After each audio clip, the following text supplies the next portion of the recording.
And that left me with the Withering, which I hoped to bring down the toughness on his Tyrant and his BSB. I had also decided to give those last 3 Blackguard the +1 attack, so have them go out in a blaze of glory. And that's when all the spell dice came out and shut down the Withering butt good. Yeah, 666, that does it.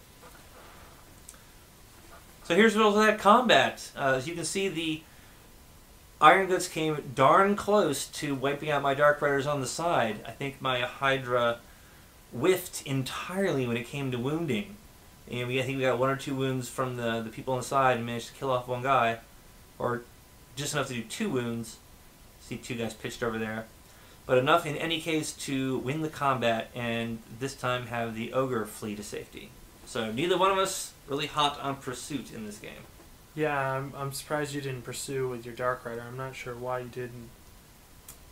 I think at that point I just wanted to have the Hydra in there. I had the 1 Dark Rider left, and your shades are floating, or your trappers are still floating around. Oh yeah. So they could have taken out 1 of those pretty easily. Probably could have. So there's all the points of that unit in that 1 guy. So even at the end, I'm still a sneaky Dark Elf bastard at heart. Yes. And that moved us to the close combat phase. Then the next close combat in which you passed your leadership. We did. Fear. I know he was really hoping to get that effect off, but somehow the Harpies pull through, and they didn't kill the Lead Belcher outright, but he did fail to wound me. So with flank charge and 1 wound we did to him was enough to see him off the board. Yeah, and in the other close combat, I did a lot better. I didn't take any wounds, and I did 3 back. I took all the wounds. Yeah. Right here, I should have reformed because of the wipeout rule. It didn't end up having any bearing at this point. Where would you have gone had you decided to reform? I think I would have turned around towards the Corsairs and gone towards them. I'm not sure though. It's hard to say. There were a lot of weird things I chose to do in this game. True, you could have charged after them. My Witch Elves wouldn't have charged you until the turn after that. But instead, you did this. Yeah, on my turn, I charged the Cauldron because at this point I just wanted to get a little vengeance and try to cause a few panic tests, hopefully. Not a bad idea either, taking out my BSB, some extra points there. Yeah, I moved my Sandstrider to the back of the big Spearman unit, just kind of lurking there and threatening you a little bit. All you need is 1 model now to gain the +2 for rear, which is huge. Right, and you're -1 to hit me, so I'm probably going to survive that, plus I'll have the +1 for charging if I do hit your rear. And stomp. I was hoping to overrun, and a stomp. I was hoping to overrun through this BSB into the flank, so you were going to be held there with your rear exposed. That's quite a dangerous swing coming up. Yeah, obviously I didn't rally the Iron Guy. He needed +1, so he kept running. He took a wound when he ran through the Harpies, which was really a bummer. Stupid Harpies. I moved my Trappers, who have been awesome all game and made all of their leadership checks. They made the leadership to march, and they moved behind the obstacle so they could shoot at the Dark Riders and not worry too much about getting charged. With their shooting, they're within 4 inches. So they're clearly benefiting by the fact that they are the... what are those models again? Numidian Ancient Light Infantry. Oh, because they wouldn't have been able to see over the hill? No, just because they're like, here, we're not goblins, we're Numidians. Oh, yeah. We're badasses. Yeah, we're leadership 7 normally. Anyways, I'll skip over to the shooting phase. These guys unleashed on the Dark Riders and killed 1, which I was cheering about. I was happy enough. And then we realized that caused a panic check. Oh, yeah. And he blew his panic. That's right. So I gave these guys some beer to celebrate. Clearly they deserve it. One of them chose wine. That's fine, though. In the close combat against the BSB there, I didn't really know what to do. The rules for the Cauldron are crazy, to say the least. It's a war machine. It's a character. What is it? I don't know. I think in the fullness of it, in the actual rules, it is a war machine, and I don't think in the end that it's considered a character as well. Like, there's no mention of it in there. Clearly, a Death Hag is a character choice and comes out of your character points. So what ended up happening was Matt declared a challenge, and which I took, And when I fought the challenge, I did not have the attendance fight. I only had the hag fight. So I did 2 wounds to the general there, or 1 wound to the general. He proceeded to do 2 wounds to me. And the rules for the Cauldron of Blood state, the first 2 wounds that you take off are from the attendants. So pull those 2 aside. Yeah, I knew that happened in shooting, but I didn't realize it happened in close combat as well. This makes the Cauldron more survivable than it was, and it already was a great bunker for points.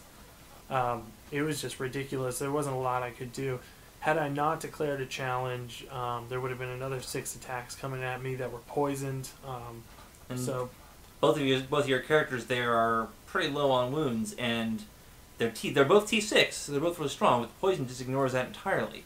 Yeah, had I been a lower weapon skill than you, and you would have been hitting on 3s, I think I would have gone without the challenge. But the fact that you needed 4s to hit me made it so that you got even more chances at the reroll for hatred and get poison. And getting poison again, yeah. Which was bad. This is one of those times where I was hoping I still had a miasma weapon skill debuff on me. So at the end of this close combat, I've done 2 wounds, and I'm charging, I'm on your flank, I got a banner, I win. You do! And you hold after 2 Indeed, rolls. because we're K-Knights, so we are stubborn, and we're the BSB. Yeah, the first one was boxcars, and I was so happy. Oh yeah, I'm like, okay, alright. Second one, 9. There we go. Well, that 9's a bummer because it still looks like a fail, and then you're realizing, oh, you get the general's leadership on stubborn now. Mm-hmm. The Hag 2 is leadership 9. Oh, she is. So she had it based it no matter what. Right.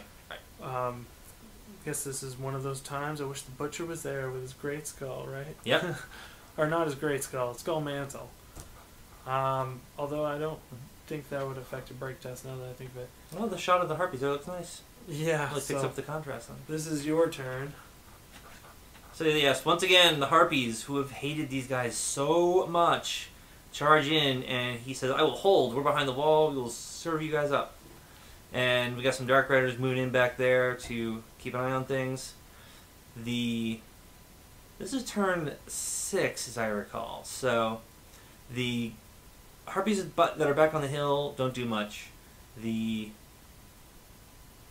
Corsairs move up a little bit, maybe for a last round charge, maybe not. He charged my Iron Gut. Yes. So the Hydra sees that Iron Gut there, now that the harpies have charged in, and he charges at the last Iron Gut, which runs him up in front of my Witch Elves, who then declare a charge on him, sending him careening towards the edge of the board again. And the harpies positioning, it doesn't quite look it in this picture because of the hill having to balance them on.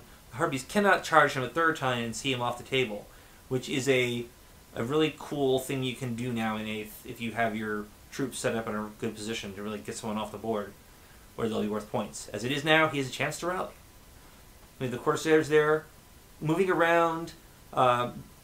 If things are looking dire, I'm willing to charge them in over the marsh and get them into combat.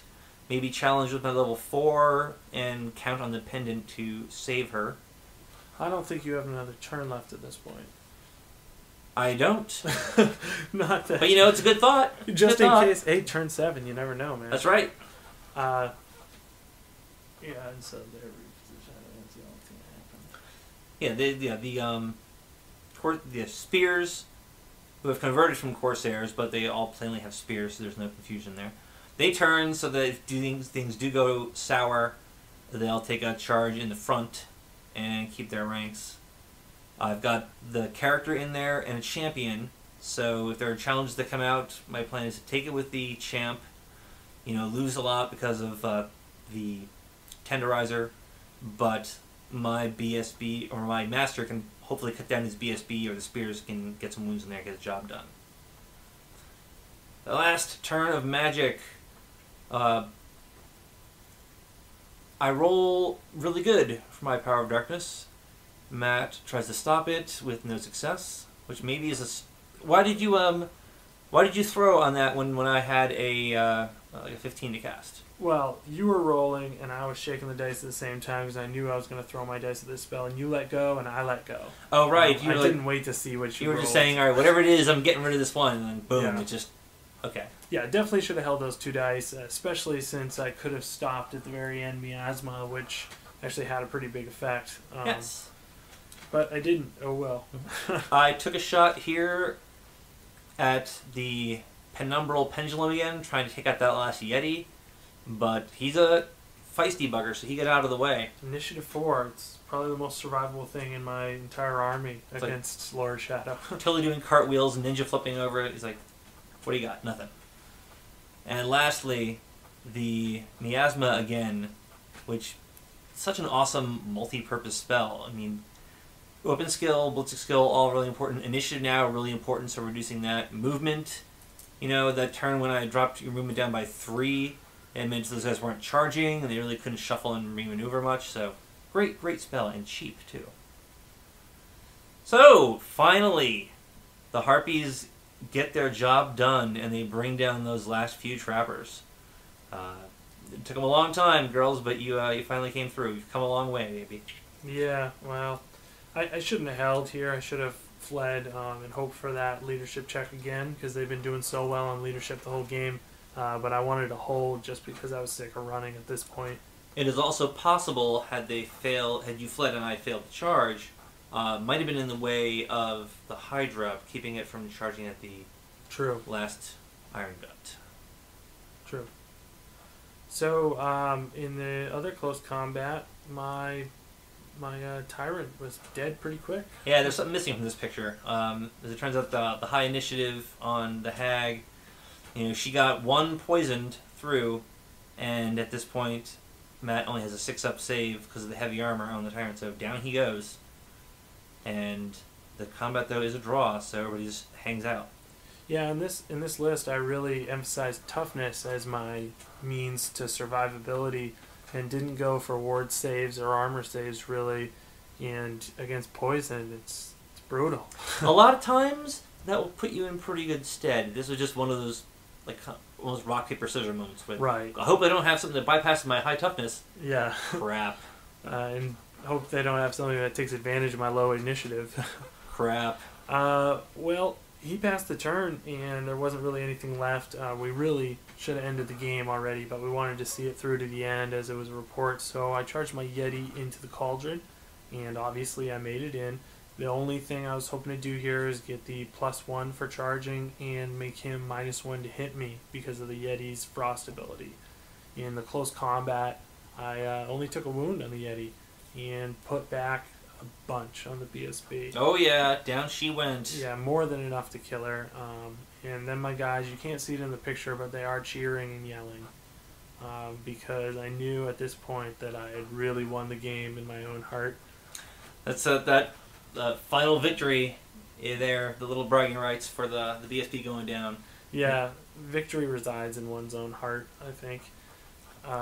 As far as the Warhammer rules go, though, Chris got a massacre on me, handily, by a lot of points. Yeah, there are times when you see your army dwindling, you kind of change your focus to, I'm going to win this game, to, or I'm going to get a draw, to, that last unit there, I'm killing that unit, and if I do, I'm going home happy. Yeah, exactly. Next time I'm going to have a beer when things start to go this poorly.